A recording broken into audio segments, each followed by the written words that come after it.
In other news, Ukrainian President Volodymyr Zelenskyy is expected to visit South Africa next month.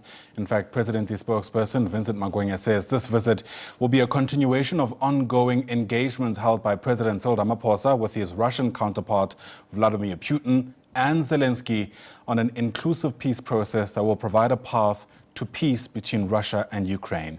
Let's get more context on this, bring in SABC News International Desk Editor Sophie Mokoena, who's with us now via our telephone line. Sophie, great to speak to you as always. And it's amazing how quickly dynamics change. Just a few months ago, the US wasn't speaking to Russia at all, but Donald Trump seems to have changed all of this. Help us then place the role that South Africa can play in ensuring that there's peace between Russia and Ukraine through this visit. I think for a shrewd politician, this is a moment that you would use to demonstrate to your detractors that your position was correct in terms of saying we are non-aligned, because we want to see both parties agreeing to come to the table and talk. And we know that South Africa, President Ramaphosa was part of that mission, the African mission, that went to Kyiv and Moscow to engage the two parties. And this is the moment that Africa must seize to demonstrate that Africa stands for peace. And Africa is also ready to be involved in fast-tracking the peace process, because from day one, Africa and South Africa in particular refused to take sides and was willing to engage both parties. Now the very same United States of America that was accusing South Africa of associating and engaging with Russia as something that they discouraged and condemned is the very same country that is much closer to Russia on this matter. And therefore, I think this is a moment for South Africa as a country to demonstrate again that the foreign policy that seeks to peace and security will always be a winner globally during this time. But let's take a listen had to say about this visit, because I just spoke to her just now as I'm driving back to Johannesburg. Let's take a listen. By the Presidency of the Republic of South Africa, President Zelenskyy is scheduled to come with a visit to South Africa in April. The purpose is the enhancement of political dialogue.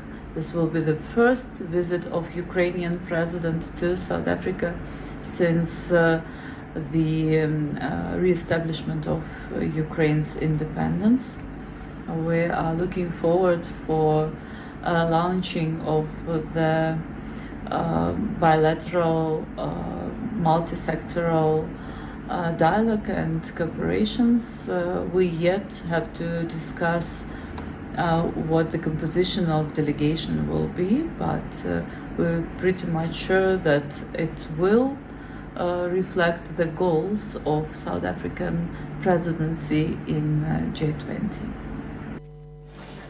All right, so there you have it. That was Ukraine's ambassador to South Africa. And Sophie, who still joins us via our telephone line.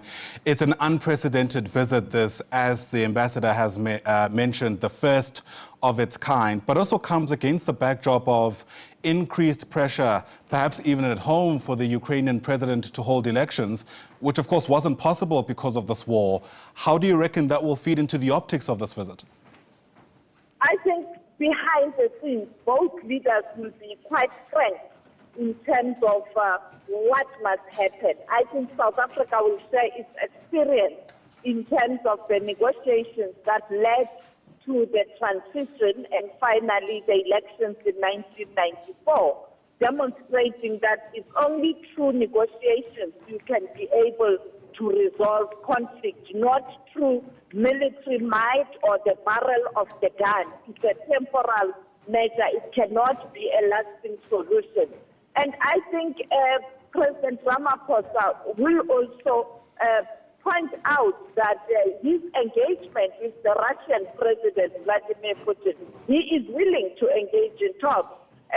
3 weeks ago, I spoke to the embassy of Russia where I wanted to speak to the ambassador, but unfortunately he still has to present his credentials, but they were able to send responses. The Russian Federation is willing to engage, even though there are issues that need to be ironed out. And therefore, if both parties are willing to engage, this is a moment that the world must see to push for those dialogues, because we've seen that the barrel of the gun is not able to bring a lasting solution. And I think the issue of elections will also be something that Zelenskyy will explain to South Africa.